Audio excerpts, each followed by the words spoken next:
Chapter 4: The Spiritual Peak. Triathlon, Flight Team Alpha, and the Crusade. March-April 2024. Mania turns upward. By March 2024, back in Sydney after the night at 17 Villiers Street and the Europe trip, the illness had shifted gear again. The earlier months had already laid down the foundations. The burst appendix and long recovery, the period of white-knuckled sobriety, the return of high-THC cannabis, the explosion at Villiers Street, the Europe trip that turned cemeteries and crosses into messages, and the unresolved Happy Lion work. Taken together, they fused money, family, and survival into one unbearable knot. Around this period, that knot hadn't gone away. It had been spiritualized and personified as a figure I used to survive the threat, a character I later named Flight Team Alpha. And Flight Team Alpha also became the name of a WhatsApp group I started, a private broadcast channel for this supposed mission. The triathlon became one of that persona's origin stories. The triathlon I couldn't swim. 2 weeks before the Australian Alpine Ascent Festival, I registered for the triathlon alone in Sydney, already feeling completely lost. By that point, most people around me were treating me like a crazy person and refusing to engage, and a delusional logic had settled in. If I could enter and finish a brutal alpine triathlon, it would prove I was a hero, that I was right and everyone else was wrong. Inside my head, there were two voices running at once. One asking, "What the fuck are you doing?" And another shrugging, "Who cares? It's just a triathlon." In the weeks leading up to the race, I was in an obsessive, over-energized state. I was running the Bay Run most days, sometimes twice. I was swimming properly for the first time in my life, dog paddling lonely laps in local pools for hours at a time. Instead of seeing that as a symptom of mania, energy turned up to 9 or 10, sleep falling away. I told myself it was proof I was finally doing something right. By the time I drove down to the snowy mountains, I had booked a small one-bedroom chalet in Thredbo for almost a week. I cycled and ran in the thin alpine air and told myself I was training, even though I still couldn't swim. I was separated from my wife and I couldn't see the kids. I felt abandoned and confused, and yet completely sure that finishing the triathlon would make everything click back into place. I begged my friend Ray to come down for the race weekend, because I needed at least one person in my corner. The night before the race, the panic finally broke through. Lying awake in Thredbo, I realized in a rush how little sense this all made, and kept thinking, what the fuck am I doing?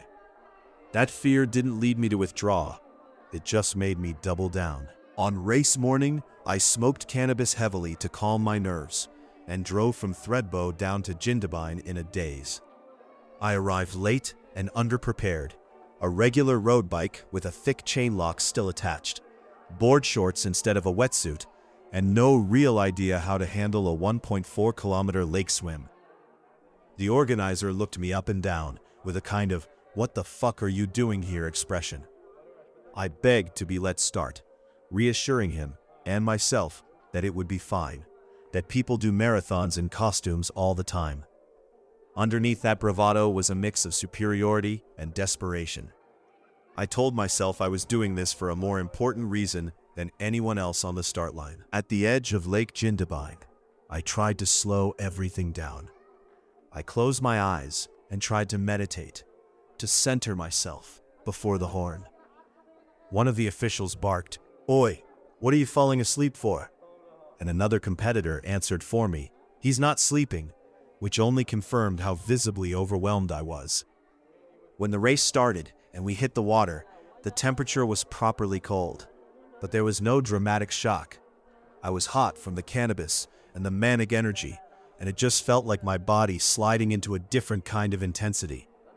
Before we went in, a couple of women in safety boats had reassured us that they would be nearby the whole way, and that if anyone needed to get out, they should just raise a hand. In my state, I treated that not as a safety instruction, but as a kind of permission structure, proof that asking to be pulled from the water wouldn't mean failure, just using the service that had been provided. Later, When I tried to tell the story plainly, I said, "Hello, I hope everyone's well. Let's talk about the time that I did a triathlon when I was manic and I didn't know how to swim." I finished the triathlon though. It was the Australian Alpine Ascent Triathlon, which included a 1.4K swim, a 36-kilometer cycle from Lake Jindabyne to Charlotte's Pass, and a 10-kilometer run. And I completed it. The facts inside that boast are stranger than they sound.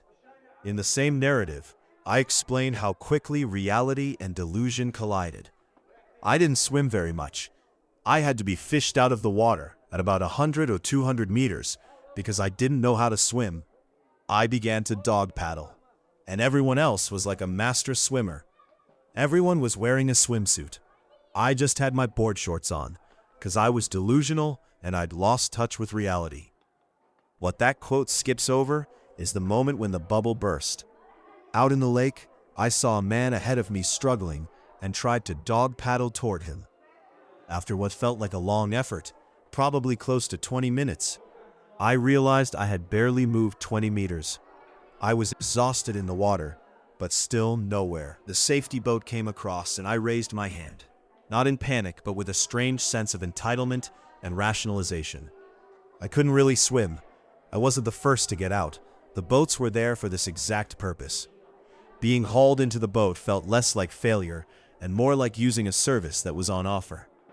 It is hard to find a cleaner illustration of manic judgment. I enter an alpine triathlon in board shorts. I do so while openly lacking basic swimming competence. I reinterpret the warning signs, being pulled from the water, as just another hurdle in a heroic story. At the time, none of that felt reckless. It felt inevitable. That later account also contains one of the clearest self-descriptions of manic energy I've ever given.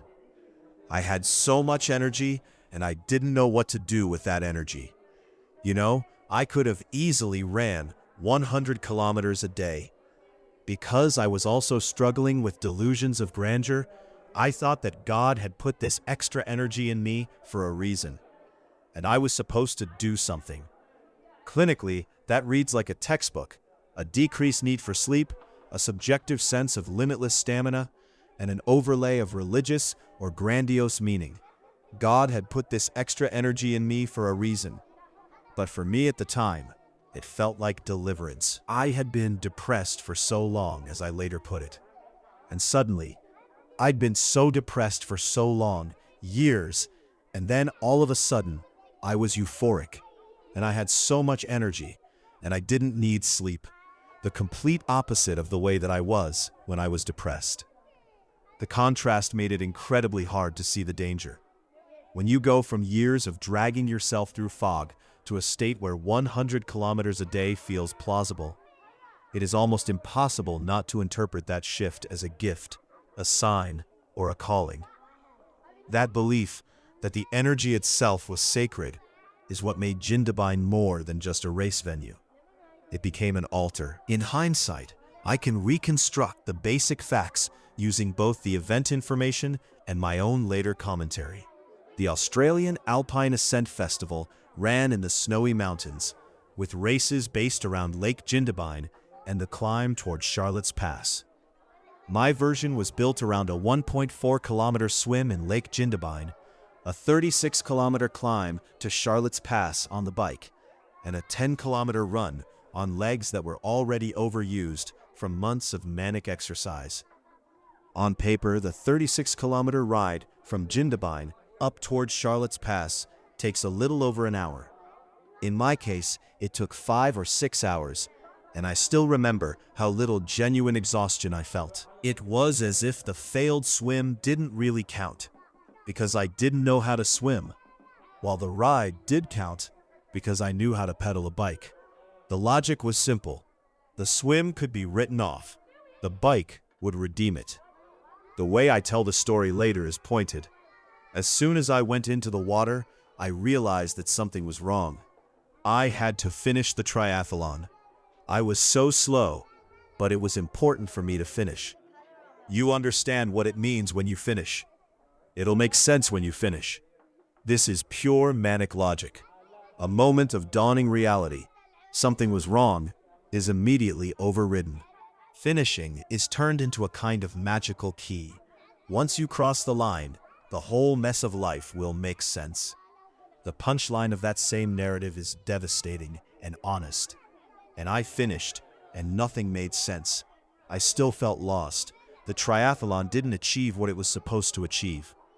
That sentence is essentially the entire chapter in miniature. Mania pushes me to attempt something extreme. I survive it. And then the promised revelation simply doesn't arrive.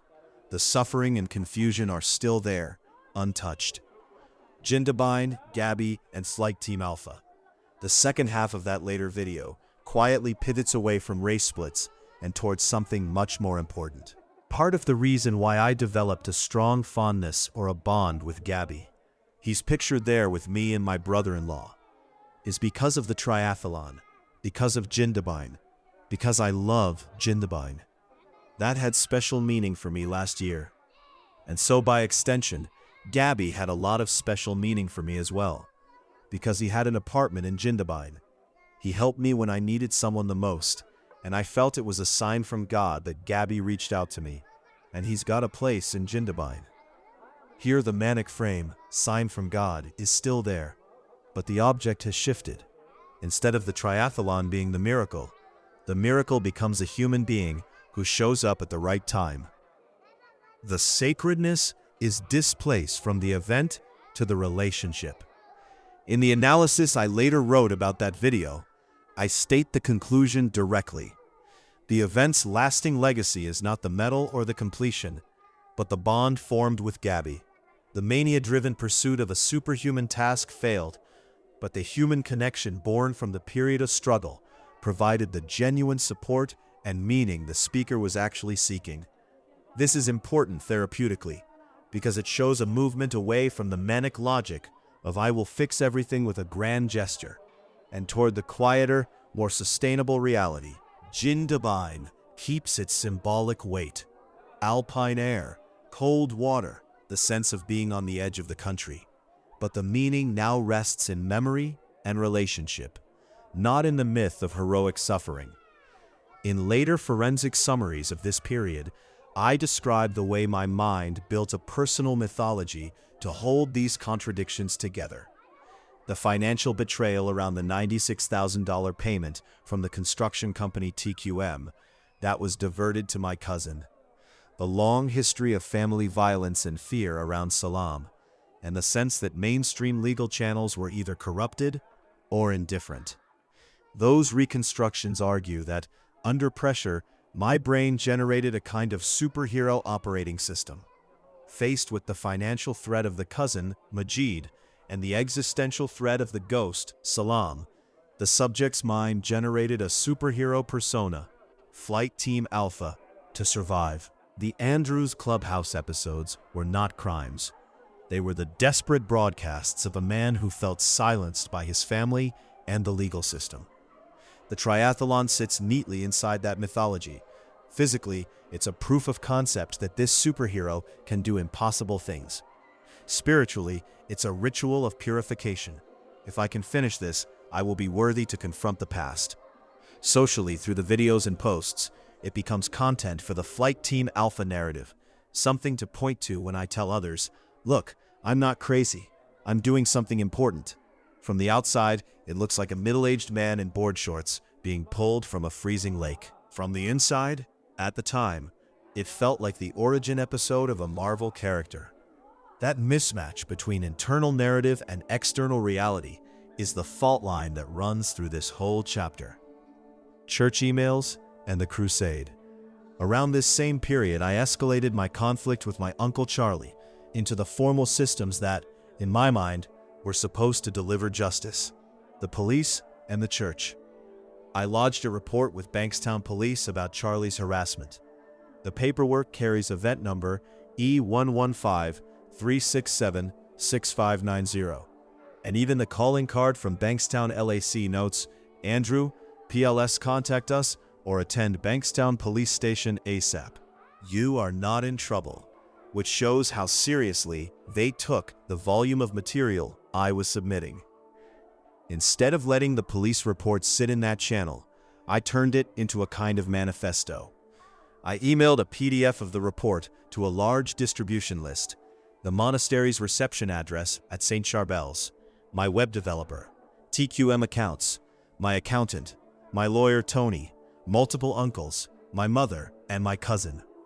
I wrote, a hard copy of this report will be given to the Bankstown local police station for the event number stated in the report. If you have any questions, please let me know.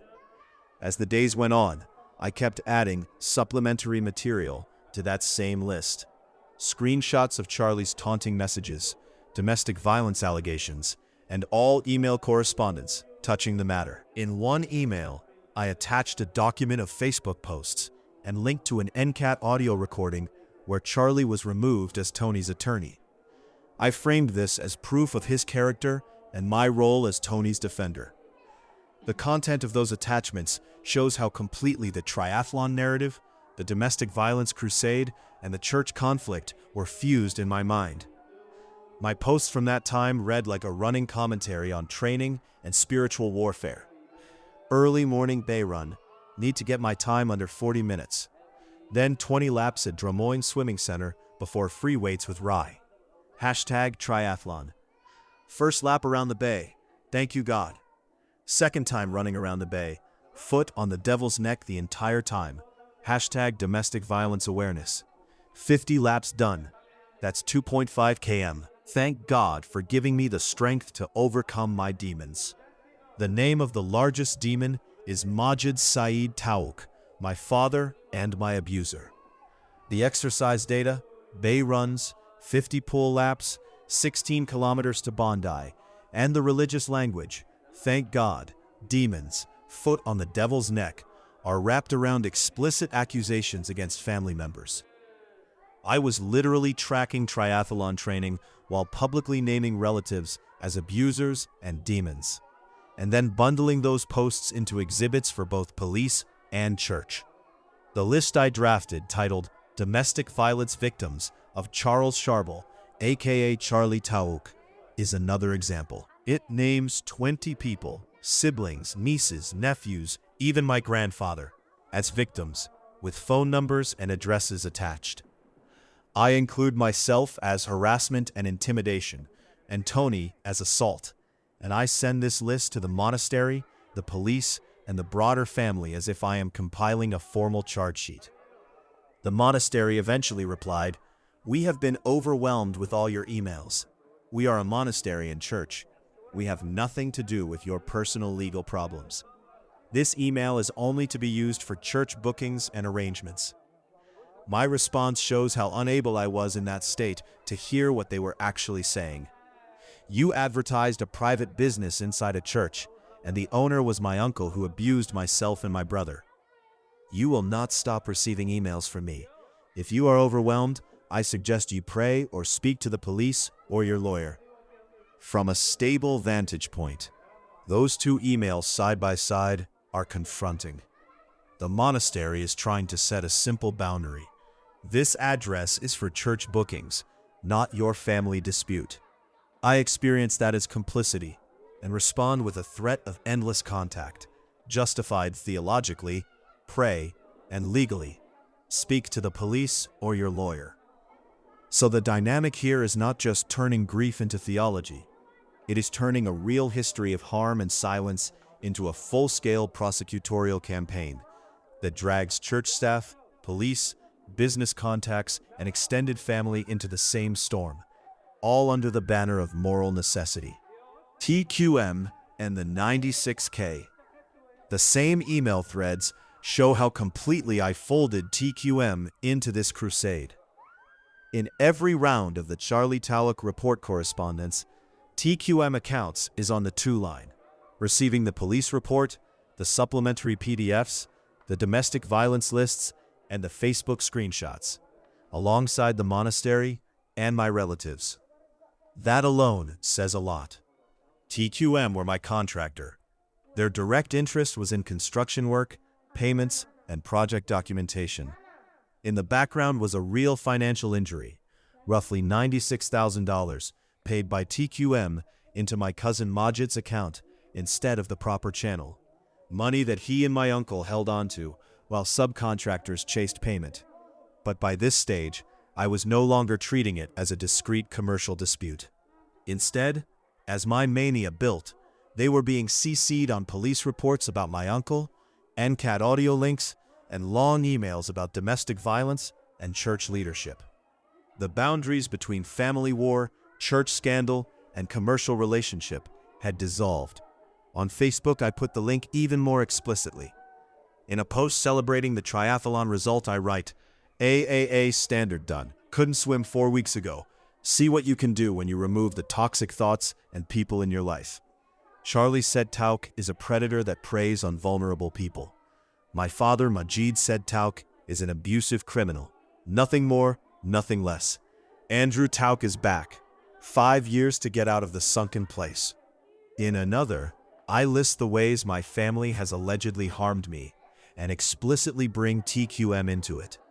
Majid Tauk and Zuzu Hana Tauk spread harmful lies about my mental state and my intentions to the contractors TQM and Mosman Construction.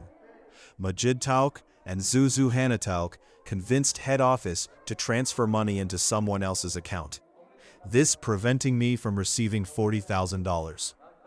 Here, the elements that were already described in the analytic outline: the diverted payment, the rumors about my mental state, the welfare checks, are turned into a public narrative in which TQM is both witness and stage. My belief is straightforward. My father and aunt have poisoned my reputation with the contractors and engineered the non-payment. TQM and head office are now part of a conspiracy that threatens my family's survival. That conviction drives the tone of my private messages as well. When I later text my cousin about the ute and threaten to report it stolen and take him to NCAT, that anger is not occurring in isolation. It sits on top of weeks of posts accusing him of theft and abuse, and emails copying TQM on every new allegation. The PDF also captures the way I use distance and exertion, the runs to Bondi, the laps at Drummoyne, the Bay Circuit, as a kind of moving billboard for this campaign. I write under a picture of my watch, second time running around the bay, foot on the devil's neck the entire time, hashtag domestic violence awareness, and under a Bondi sunrise, today we'll be running 16 kilometers to raise awareness for victims of domestic abuse. The same feed then pivots straight into detailed accusations about how TQM money was diverted and how my relatives spread harmful lies about my mental state and my intentions to the contractors TQM and Mosman Construction. Taken together, these documents show that by this stage, I was no longer treating TQM as a business counterparty that might or might not have mishandled an invoice. I was treating them as both audience and instrument in a broader moral drama. Every allegation against my family, every reference to domestic violence, every kilometer run for victims was in my mind part of a pressure campaign that would eventually force TQM, the church, and the wider family to acknowledge what had been done. From a therapeutic perspective, this is where the TQM storyline crosses a line. The original injury, the diverted payment, is real and serious. But the manic state inflates its meaning until it becomes proof of systemic evil. And because that state erases boundaries, I bring everyone into the same blast radius: priests, police, contractors, relatives, even strangers at a monastery inbox whose job is to manage bookings for baptisms and funerals. That is why this PDF is such an important anchor for this chapter. It doesn't just record what I said about TQM and the church. It shows how I used the same distribution lists, the same late-night energy, and the same mission language to prosecute a campaign that felt righteous at the time, and now reads, on the page, as relentless and overwhelming. Flight Team Alpha in practice. If you put the threads together, a pattern emerges around this period.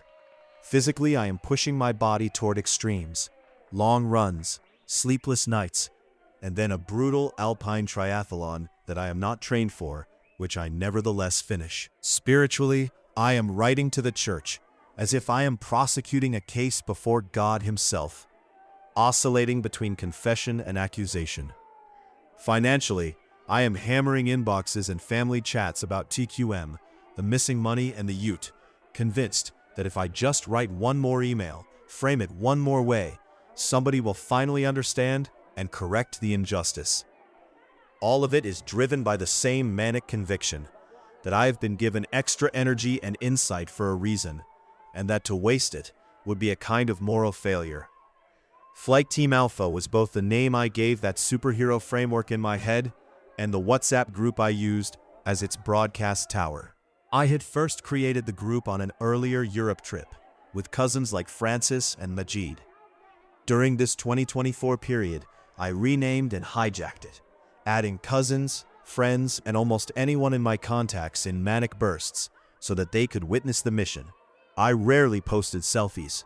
Instead, I sent what I thought of as evidence: Bondi sunrises at 4 a.m., photos from the Bay Run, shots of the road on the way to training or court. The message underneath every image was the same: look how well I am doing. Look how strong and purposeful I am. Most people did not respond at all. A few sent polite encouragement. Many simply left the group, their departures announced in the flat language of the app. X left, Y left. In my state, I read that silence and those exits, not as concern or boundaries, but as jealousy and betrayal. As the months went on, the tone of my posts in Flight Team Alpha shifted from upbeat and grateful to vicious and venting, turning what began as a wellness brag into another channel for rage. In later clinical language, I described this as my mind creating a superhero framework to understand an unbearable situation. The betrayal becomes the villains. The old violence and fear become a kind of curse. The triathlon and the videos become an origin story. The emails and posts become broadcasts from a hero under siege. Seen from the outside, none of it lands the way I expect. The church doesn't answer with a grand reckoning. TQM doesn't suddenly confess and reverse the theft. My cousin doesn't hand the ute back with an apology. The triathlon doesn't deliver enlightenment at the finish line. From the inside, at the time, the failure of these strategies doesn't disprove the story. It intensifies it. If the world refuses to respond, that must mean the corruption is deeper than I thought, and therefore I need to try even harder. The March Archive. This phase is not just abstract mood states or emails. The photos and screenshots from March show what mania looked like inside my domestic life. The car, the street, the phone in my hand, the way I spoke to family and strangers. The car journal. Hurting someone, admitting it. 2 close-up photos taken in a parked car show handwritten pages dated 5 March. On those pages I write, I am an abuser. I describe shouting, removing a seatbelt, seeing fear in front of me, and being vindictive. I talk about crossing a sacred line, having no excuse, and needing to find constructive ways to cope, referencing being abused myself in the past. The setting is ordinary, car interior in a local suburb, but the content is stark, acute self-documentation of an abusive incident, followed immediately by remorse and despair. These pages prove 2 things at once. The behavior was genuinely dangerous and unacceptable, and even in mania, I still had enough insight to name it as abuse and to feel horror at what I'd done. Flyers, mockery, and legal threats.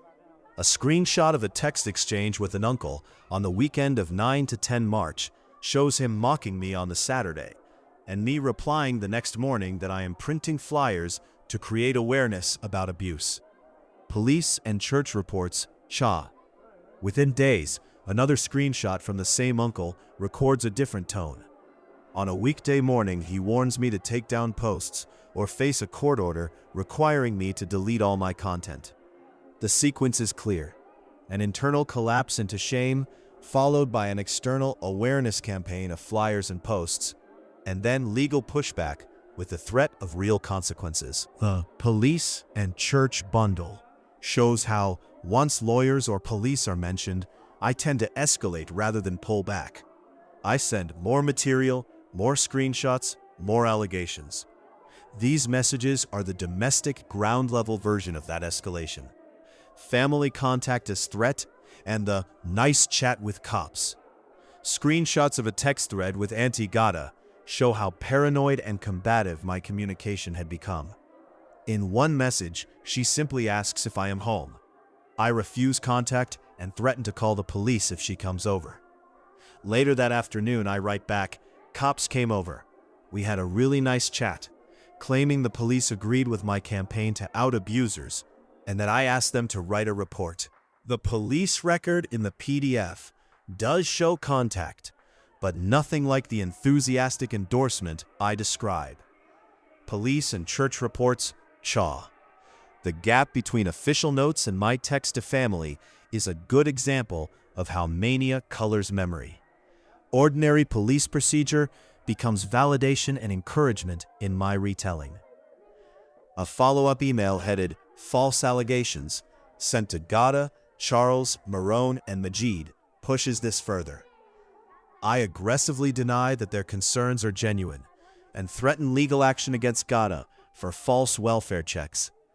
What they experience as attempts to get me help, I interpret as harassment and intimidation. Police and church reports, chaw, environments of risk and isolation.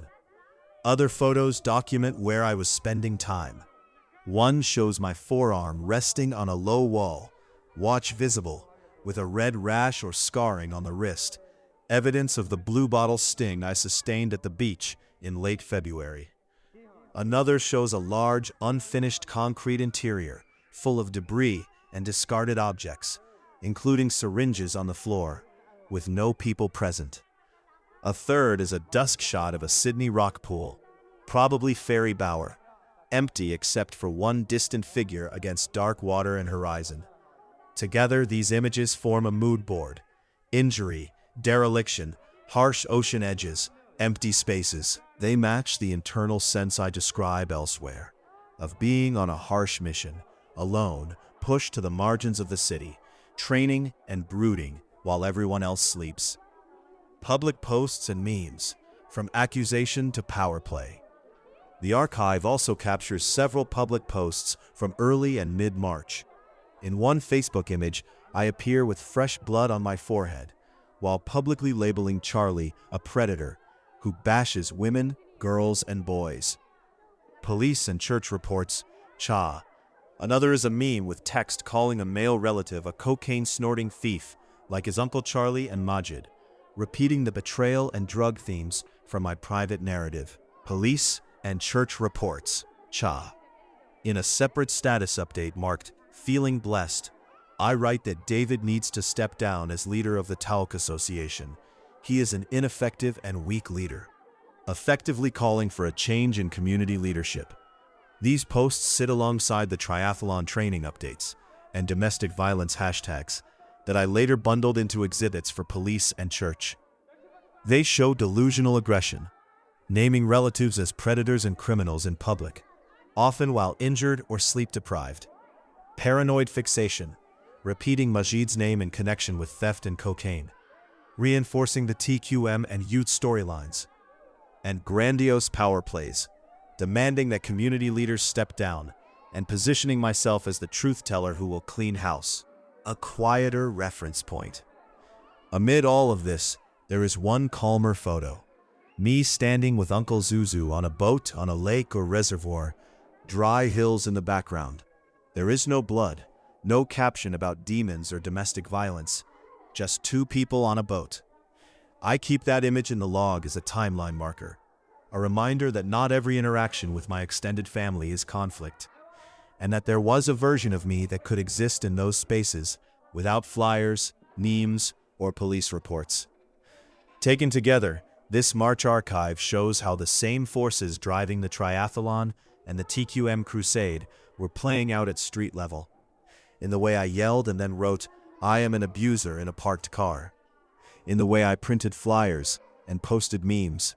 In the texts where I turned welfare checks into harassment. and ordinary police contact into endorsement.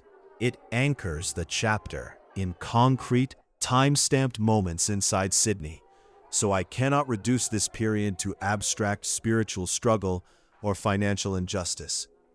It was also about how I behaved in cars, lounge rooms, streets, and group chats, and about the legal and relational consequences that began to gather around me as a result.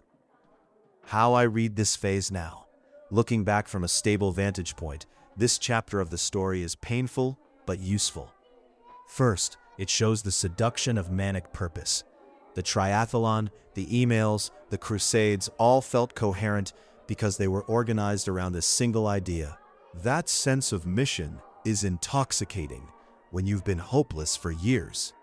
Second, it reveals the cost of inflated narratives. The price of casting myself as a lone hero is isolation. People who might have helped, family, church, colleagues, are turned into either co-conspirators or cowards. There is no room left for ordinary, flawed humans once you start seeing everything in epic terms. Third, it clarifies where genuine meaning actually came from. When I talk now about Jindabyne in the triathlon, I don't talk about splits or elevation. I talk about how much it meant when Gabby reached out, had a place there, and stood with me when I felt like I was disintegrating. The only part of the story that still feels solid is the human connection. Finally, it provides concrete anchors I can point to when I feel tempted to romanticize the illness. The board shorts in the freezing lake, the email sent at 2 a.m. that reads like a sermon, and the WhatsApp message threatening to report my cousin for stealing a ute we had agreed to transfer months earlier. These are not abstract symptoms. They are specific, verifiable moments. The next part of the story shows what happened when that same spiritual high hit the legal and institutional world. When all this manic purpose started to look, on paper, like risk, complaint, and crime. Chapter 5 follows that collapse into legal exposure, and the way the narrative I was telling myself became evidence in other people's hands.